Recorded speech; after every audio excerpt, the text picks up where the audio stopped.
Hi, I'm Jenna, I'm Erin. and welcome to Between Two Filing Cabinets, where we bring you tips, trends, troubles, and stories from HR. So, Jenna, we've been hearing a lot from candidates who are having a pretty miserable experience in the interviewing and hiring process. And I thought maybe this would be a good topic to kind of pick your brain on because it seems like a real wasted opportunity. For one, because it's an employee's market right now. And Right. so we really don't want to be scaring off people that we want to have working for us. And then also people talk. And so if they have a real miserable experience, they're probably going to share it with other people, which affects your reputation and the likelihood other people might want to work for you as well. So given all that, given how important it is, Jenna, I know you do a lot of work consulting and speaking to these types of issues. What are some tips that you can offer us as far as best hiring practices and best interviewing practices? Yeah, sure. Maybe we'll get to that kind of by looking at what drives people crazy about your hiring process. So we'll kind of look at what are some of the things that we hear that will drive candidates away, and then get into some of what are those tips are to help avoid some of those things. One of the things that we hear a lot about is that the process is slow and it takes too Mm, much time.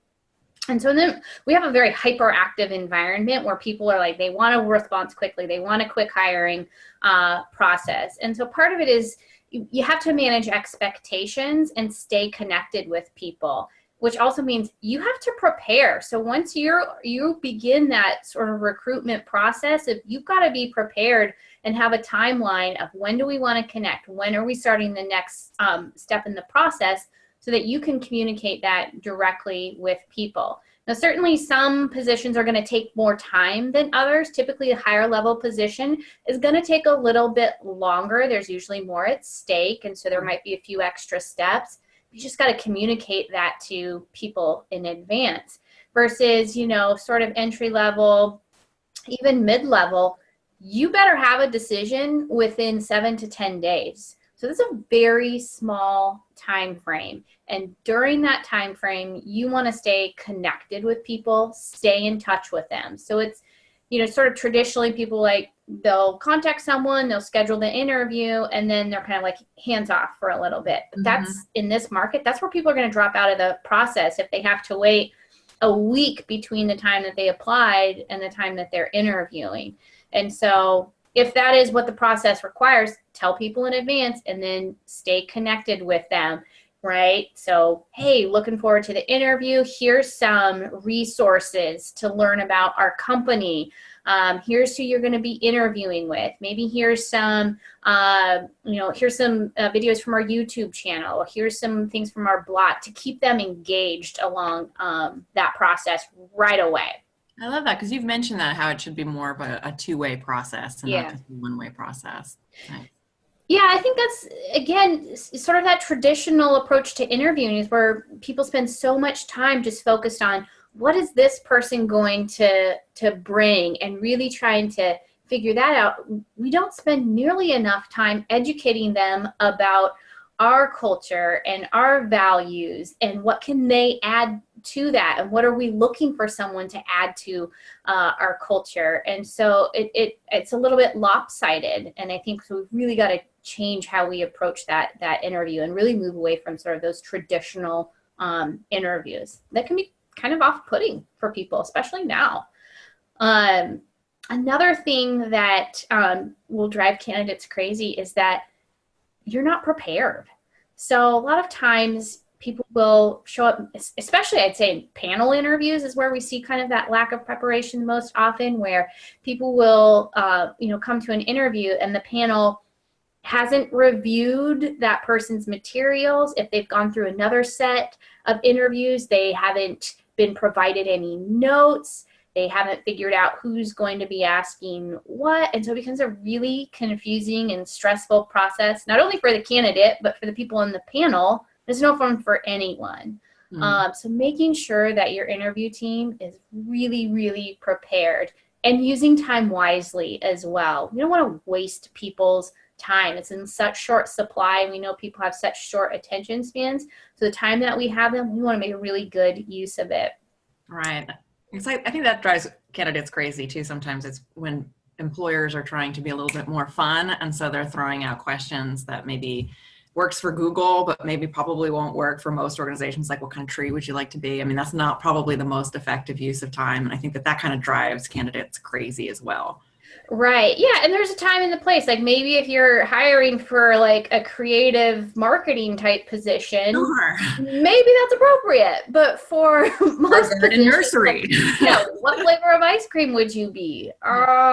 So there, yeah, you definitely want to be very careful with the questions. It's another thing that drives candidates crazy is just terrible interview questions.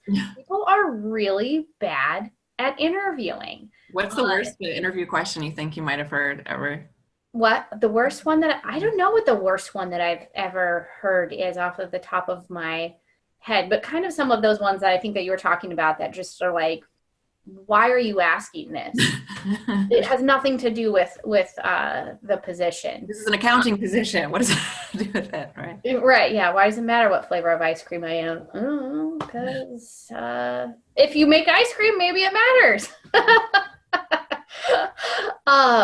But yeah, so I think you got to be really careful with how you craft your interview questions to make them matter. I see so many questions that are like, are you good at multitasking? Well, the answer that you're clearly looking for is yes.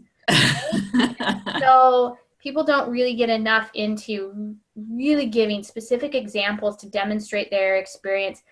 And also we spend a lot of time asking questions on tasks. Can they do the job description? And Erin, you and I spend a lot of time coaching employers on this issue of just because someone has the skills doesn't mean that they're going to be successful in the job. No, that does not equate job fit.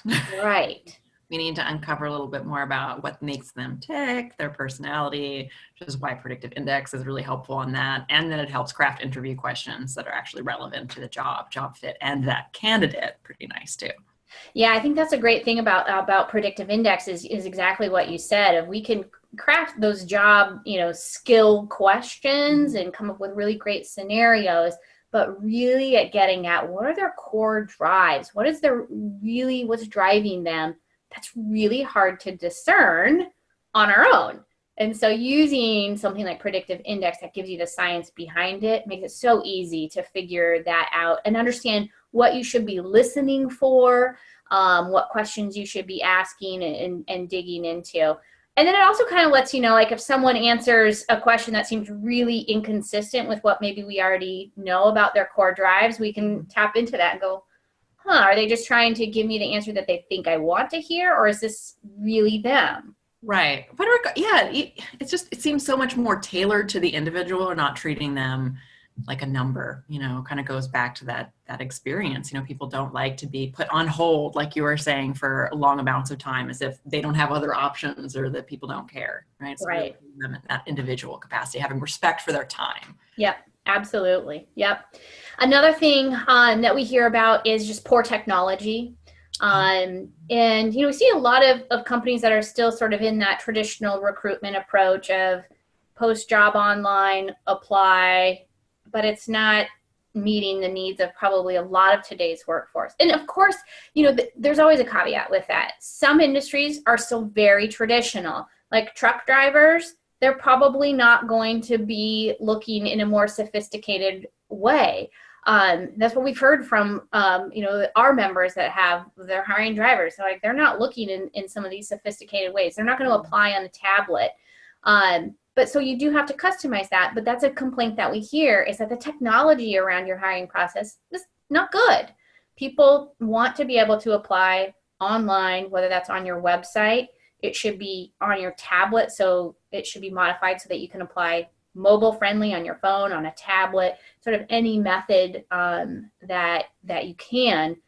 So that's one side of things, making sure that you have people that have the access to it. Then make sure your technology works. It doesn't matter if I can apply on my tablet or on my phone if the process is clunky and it has errors and it's not easy to upload documents, those types of things. Yeah. No, that can be infuriating. Right. And so some people just walk away rather than try to complete their application in the first place. Exactly. Yeah.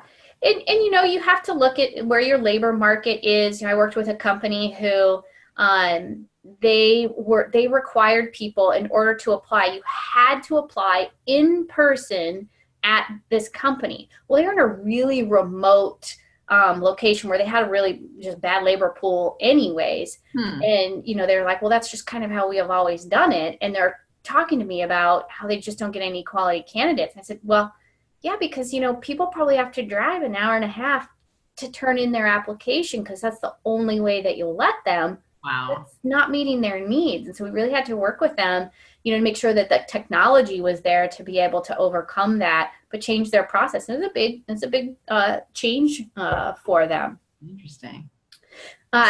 Something I was just thinking of that can be really useful, if you're thinking about how do we need to adjust our hiring process, you might consider blind applicants. So for example, what we've done with some companies is we have gone through their application process up to a certain point. Obviously, it gets to a certain point where they figure out who we are, but we'll apply online or however they can, just to kind of see, are people staying connected with us? What's their timeline? What types of questions are they asking? So we can give them feedback about what's working and what's not working. So that can be kind of interesting and very insightful when you really start to dig in and get that feedback, about what might or might not be working. Nice. All right. Yeah. Great tips. Yeah. Another thing, I just have one more, and then I promise I'm done. No, this is fantastic. Bring it. So another thing that you can do is solicit that feedback when you hire people. So maybe within like the first week, you can either do a survey or meet with them individually, and to talk about what they liked about the hiring process, what they didn't like, what made them finally decide to accept, so that you can get that feedback and then adjust as you need. So if you're getting people who are like, oh, it took so much time and I was looking for other positions at the same time getting offers, well, that might tell you we need to reevaluate the timing of our process. Or I was really frustrated because I had to try and upload my resume 5 times and it didn't work, and that almost drove me away. No, get that data in. That's a great idea. Why not? Yeah. And then you can also get feedback about what they enjoyed about the process. Love it. Thanks, Jenna. Sounds good. All right. So let's file this one under hiring and good employee experiences. Hiring and good employee experiences. That sounds good. So thanks for joining us. We'll see you next time.